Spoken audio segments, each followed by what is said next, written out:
निरंतर भगवान का स्मरण छूट नहीं सकता। नींद आई तो सुसुप्ति में चला गया, जरा भी जागृत हुआ तो मंत्र चल रहा है, नाम चल रहा है, चलाना नहीं पड़ता। क्यों? शरणागत है। थोड़े दिन अभ्यास कर लो, ऐसा होने लगेगा। देखो इतने लोग बैठे हैं, आप सो के उठते हो तो आपका पहला चिंतन क्या होता है? क्या मंत्र होता है? भगवान का नाम प्रियालाल आते हैं आपके चिंतन में? क्या आता है चिंतन? पहला चिंतन। अगर पहला चिंतन प्रभु है तो शरणागति पुष्ट हुए। सो के उठे, चल क्या रहा है? अगर प्रभु नहीं तो अभी शरणागति नहीं। पहला लक्षण। हमें लगता है कि आप लोग अनमोखिए होंगे, आप लोग शरणागत हैं कि आप जब सो के उठे तो आपका मंत्र चल रहा है, नाम चल रहा है, चतुरासी जी का कोई पद चल रहा है, या फिर ये चिंतन चल रहा है, राधा राधा राधा, चलो जल्दी स्नान करके फिर सत्संग में चलना है। फिर ये भागवतिक चिंतन, हमें लगता है कि ये दूसरी कोटि का चिंतन होगा, चलो स्नान करते हैं फिर। ऐसा पहला चिंतन होगा श्री जी का। ऐसा होता है? आप लोग देखिए, ऐसा होता है कि आप सो के उठे, आपका चिंतन श्री जी का चालू है? पक्का? आप लोग देख लीजिए, अगर ऐसा है तो उसका परिणाम निश्चिंतता, निर्भयता, निशोकता निश्चित जागृत हो जाएगी। और उसी का प्रातःकालीन उठने पर चिंतन चलेगा जो शयन के समय गाढ़ चिंतन करते हुए सोया है। ऐसे सुषुप्त के समय बिल्कुल ठीक वही अवस्था। अगर आप जो चिंतन कर रहे हैं तो जगते ही वही चिंतन आएगा ये। और अगर जीवन भर भजन किए तो मरते समय वही चिंतन आएगा पक्का। जैसे जगते समय ऐसे मरते समय। इसीलिए भक्त निश्चिंत हो जाता है शरणागत। पहला शरणागति का जांच करो हृदय में, भगवान का निरंतर चिंतन, प्रभु का निरंतर भजन। अगर नहीं हो रहा तो किसी अन्य का आश्रय लियो, वस्तु का, व्यक्ति का, स्थान का, भोग का। लिख लो आप दिमाग में चाहे कागज में। उस आश्रय का मिटिया मेट हुए बिना शरणागति पुष्ट नहीं होगी। आप अगर ईमानदारी से छोड़ दो तो छोड़ दो, नहीं भगवान फिर जो कहते हैं ना कि जो मेरा होता मैं, फिर उनका जो ऑपरेशन होगा वो शायद है कि सह ना पाओ, क्योंकि शरणागत हो छोड़ेंगे नहीं। वचन से भी शरणागत हो आप छोड़ेंगे नहीं, तो उनका स्वभाव हम आपको बता रहे हैं। और हर ऑपरेशन बेहोश होके होता है। हमारे प्रभु ऑपरेशन होश का इंजेक्शन लगा करते, पहले होश का इंजेक्शन, पूरी चेतना, फिर ऑपरेशन करते, क्योंकि जड़ से मिटाना है। निरंतर भजन क्यों नहीं होता? इसका उत्तर है आपका कोई अन्य आश्रय है, कोई है व्यक्ति, वस्तु, स्थान, पदार्थ, पद, कुछ है जिसको तुम भजन से भी अधिक मानते हो, प्रभु से भी अधिक मानते हो, इसीलिए आपका भजन नहीं होता। जो सर्वतोभावेन शरणागत है, भजन करना नहीं पड़ता, भजन होता है। चलना प्रदक्षिणा होती, बोलना स्तोत्र होता है, सोना समाधि होती है, भोजन पाना यज्ञ होती है, हर चेष्टा उनकी भजन होती है। दूसरा, अपने प्रभु से कुछ ना चाहें, यहां तक कि मोक्ष भी ना चाहें। क्यों चाहें? क्या आप जानते नहीं हो कि क्या करना है? सर्वज्ञ हो, जब जो चाहे करो, हम राजी हैं। पहला निरंतर भगवान का भजन, दूसरा अपने प्रभु से कोई भी मांग ना रखना, शर्त ना रखना। जो शर्त होता है वो प्रेम नहीं होता, प्रेम में कोई शर्त नहीं होती, सौदेबाजी नहीं होती। प्रेम में सौदेबाजी नहीं होती, सौदेबाजी प्रेम नहीं होता, पक्की बात सुनो। तीसरा, प्रभु के हर विधान में आनंदित होना।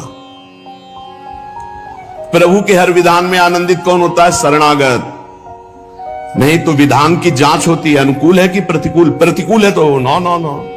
ये जो कच्चाई होती है शरणागति में, वो भरभरा जाता है, शोकित हो जाता है, इधर उधर डगमगा के आश्रय लेने लगता है। हर विधान उनका मंगलमय।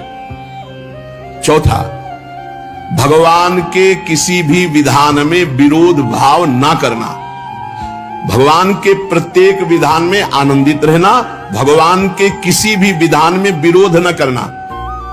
जो किया अच्छा हो रहा है, नहीं बहुत हाहाकार मचने वाला है सब, नहीं, जो प्रभु का विधान है वो मंगलमय है, सब मंगलमय। चार बातें शरणागति में आती। निरंतर भजन, किसी भी तरह की भगवान से कोई शर्त चाह नहीं, उनके हर विधान में आनंदित रहना, भगवान के विधान को प्रतिकूल मान करके विरोध भाव नाना, विपरीत भावना नाना।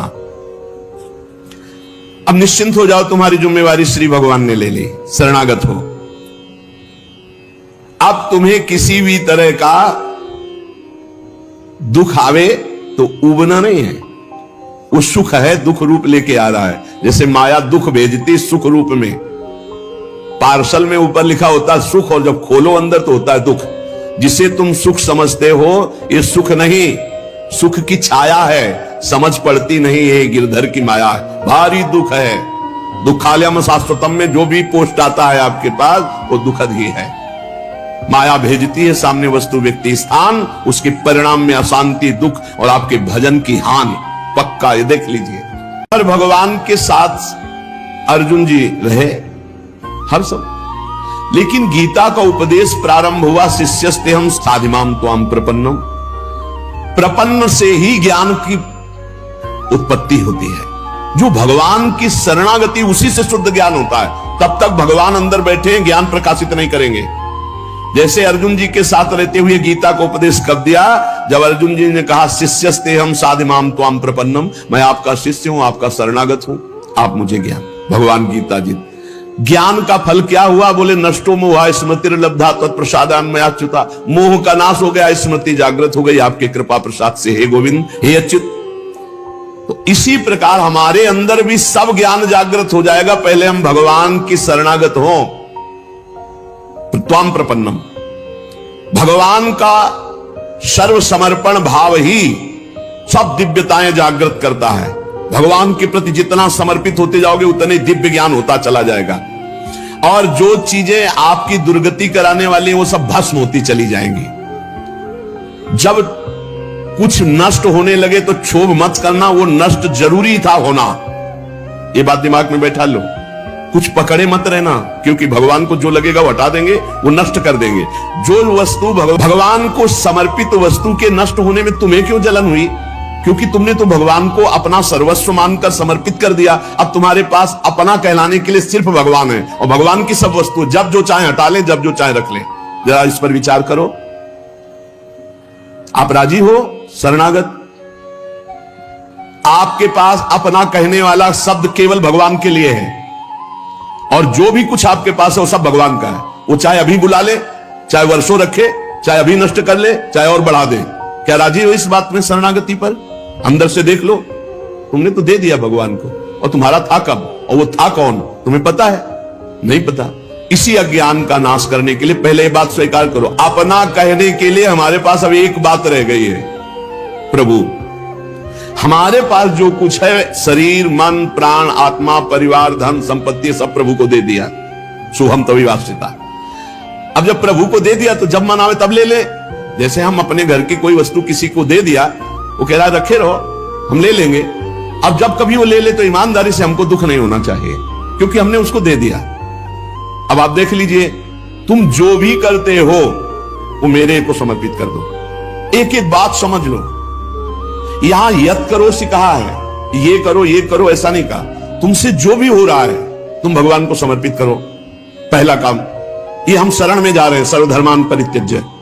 हम भगवान की शरण की तरफ यात्रा कर रहे हैं। यत करो से, ये तो सर्वाणि कर्माणि मयि सन्न्यस्य मत्पराः, मेरे परायण होकर सारे कर्म मेरे को समर्पित कर। क्या जाता है?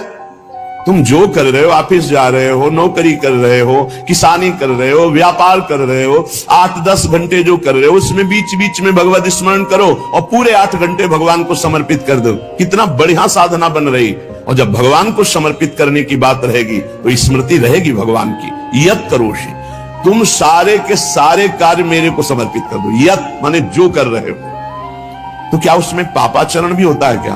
तो क्या भगवान के लक्ष्य रखने वाले उपासक में पाप वासना वाली बातें रहती क्या? इसका मतलब सत्संग सुना नहीं, इसका मतलब सतमार्ग में अभी तुम्हारा प्रवेश नहीं हुआ। नहीं तो ये प्रश्न ही नहीं उठता कि भगवत मार्ग में चलने वाले का कदम कुमार्ग में चला जाएगा। भूल न दे ही कुमार्ग पाऊं। छोटी मोटी अगर कभी कोई त्रुटि गलती हुई तो पश्चाताप की अग्नि में भस्म हो जाता है। वो भगवान को समर्पित गंदे आचरण नहीं करता, वो प्रार्थना करता है, प्रभु ये त्रुटि हो गई हमसे, हे नाथ इसको संभाल दो, मेरे बस की बात नहीं। वो भी इस तरह से प्रार्थना पूर्वक समर्पित है। यद करोषि और यदर्शनासि, जो भी तुम्हारी जिह्वा में, रसेंद्री में जाए, पानी जाए, भोजन जाए, बिना भगवान को अर्पित किए नहीं जाना चाहिए। अभी शरणागति पुष्ट हो जाएगी। जो भी कार्य करो भगवत समर्पित करो। एक स्थिति आती है जहां भगवत समर्पित करना नहीं पड़ता, स्वयं होता रहता है। वो होता है तन, मन, वाणी और अहम, इनका समर्पण जिनका हो चुका है पूर्ण रूप से, अब उनका ये नहीं होता कृष्णार्पणमस्तु, ये तो प्रारंभिक।